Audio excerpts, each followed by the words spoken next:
All I know is she's ready because she got the winter coat on, bro. She got the fur out here. She's ready right now. I love it. I love it. I'm nervous. We can shorten up our answers real quick. Yeah. Comment down below. It's not that deep. It's not that deep. It's not that deep. Hi.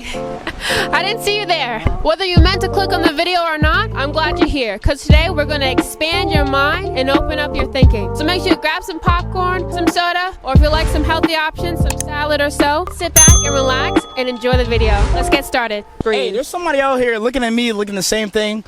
Hey, don't fuck it up. Don't F it up. I'm sorry about that. Hey, what's up, you guys? It's Maria here on Thought-Provoking Question Series, and tonight we have Dawson Porter. Yo, Skeezy. Lizzie, Caitlin, and Yatunde. And so, the goal of this series right here for thought-provoking questions is to expand the mind, expand the thinking of both the viewers and the contestants on it. And so that's why our channel is based upon personal development. So we talk about goals, we talk about success principles and things like that. With this topic here today, we're going to talk about the influences in our life and the people in our life right there. With this, I want you to think about, the people in your life right now or the people that used to be in your life that may have caused you pain or maybe have caused you great happiness and enlightenment, right? And the question I have for you today is, can a person that brought about pain in your life also be one of your greatest teachers on self-reflection and self-evolvement right there? And if you have an example of that and how. Okay.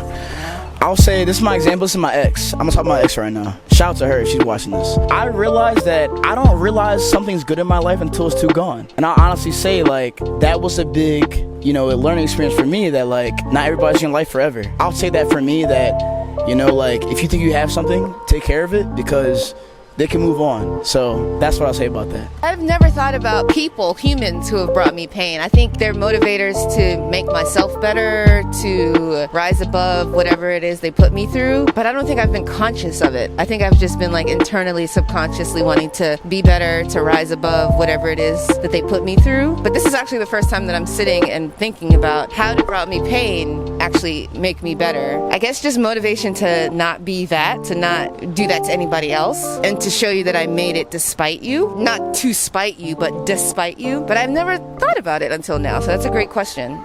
There's that sentence that's saying hurt people, hurt people. I think it's so subconscious that they don't even realize why or the reasons behind their actions, but I think it does happen a lot that you don't realize because of what's been done to you, it's affecting how you treat others. Yeah, it just depends on what you do with that pain, because if you take it and turn it into an experience that adds value to you, you could do whatever with it, but then if you never let it pass through you fully and you always harbor that inside, it might just lead to some emotions you don't even know why you're feeling.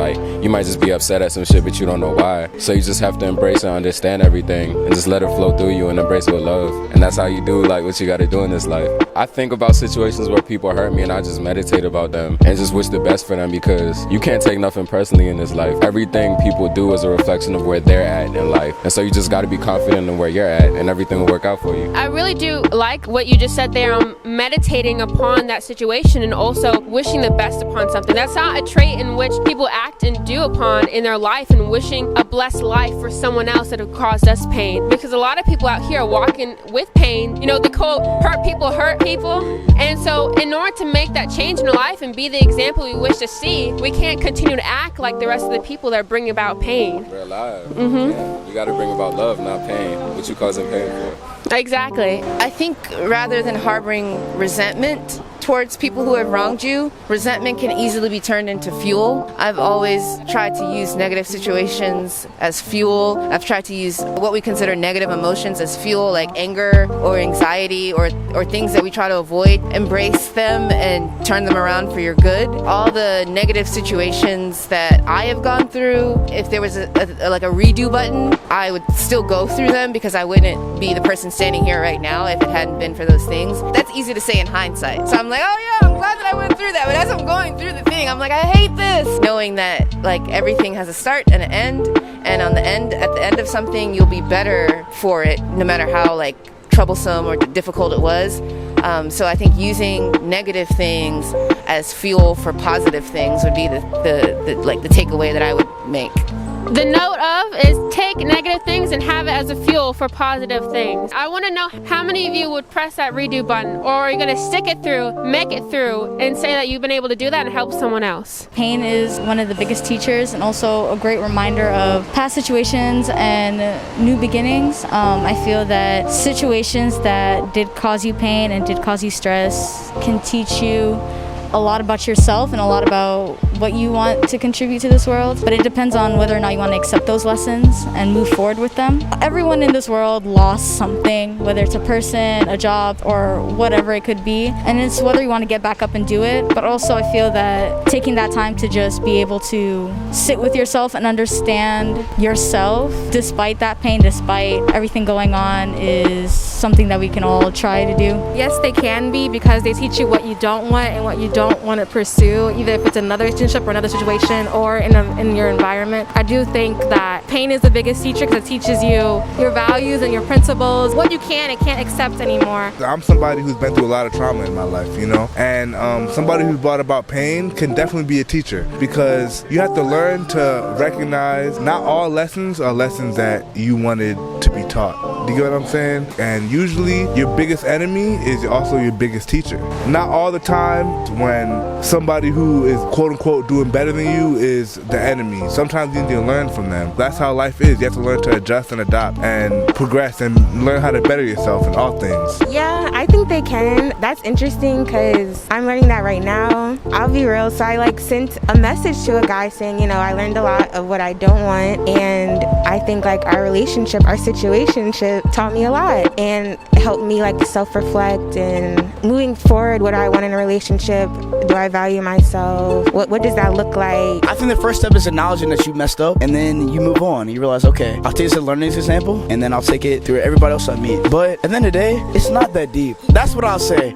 No matter how stressed you are, it's not that deep.